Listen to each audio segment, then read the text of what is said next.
More reaction to U.S. President Donald Trump and the First Lady testing positive for COVID-19. Talk more about this. It's time for Overview with Evan Solomon. You know this story has implications. What's been the reaction in Ottawa? Well, two reactions. First of all, obviously everybody hopes from a humanitarian point of view that the president and his wife are okay. We've seen political leaders here who have contracted COVID. Erin O'Toole, the leader of the Conservative Party, Mr. Blanchet from the Bloc Québécois, Mr. Trudeau's wife. So Canadians understand and appreciate that anybody who contracts it, they hope they get better. But there's also been, and I just spoke to the Bloc Québécois leader about it just a few minutes ago, there's no surprise. The Bloc Québécois leader said isn't it ironic that a man who has literally spent the last 8 months diminishing the severity of the COVID crisis. He barely wears a mask. He was mocking Joe Biden for wearing a mask everywhere. He holds rallies with people who don't wear a mask. Even today at the White House, there's people running around hugging each other without a mask.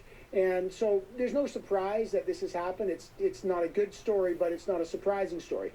The political implications are massive, though. 32 days until that campaign, until people vote. What does that mean in terms of Donald Trump campaign is dependent on his getting out there for rallies, so he's in quarantine for 2 weeks.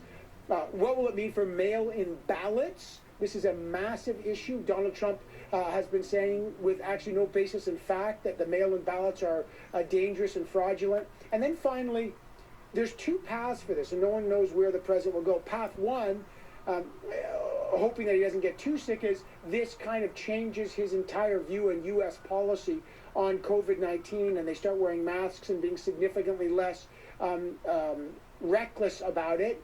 Or path two, he recovers and he says, see, it's what I always said. It's just a bad flu, and he weaponizes it to try to win the election. So we'll see what happens.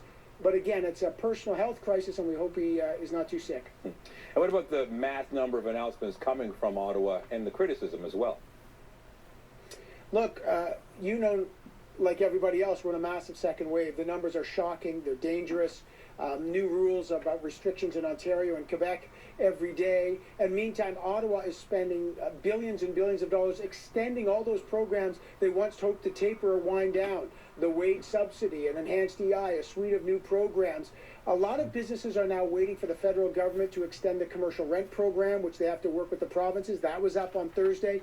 So there's more to come, but the Parliamentary Budget Watchdog is saying we can do it now, but we are on the cliff of making the finances unsustainable over time because of the billions and billions of dollars.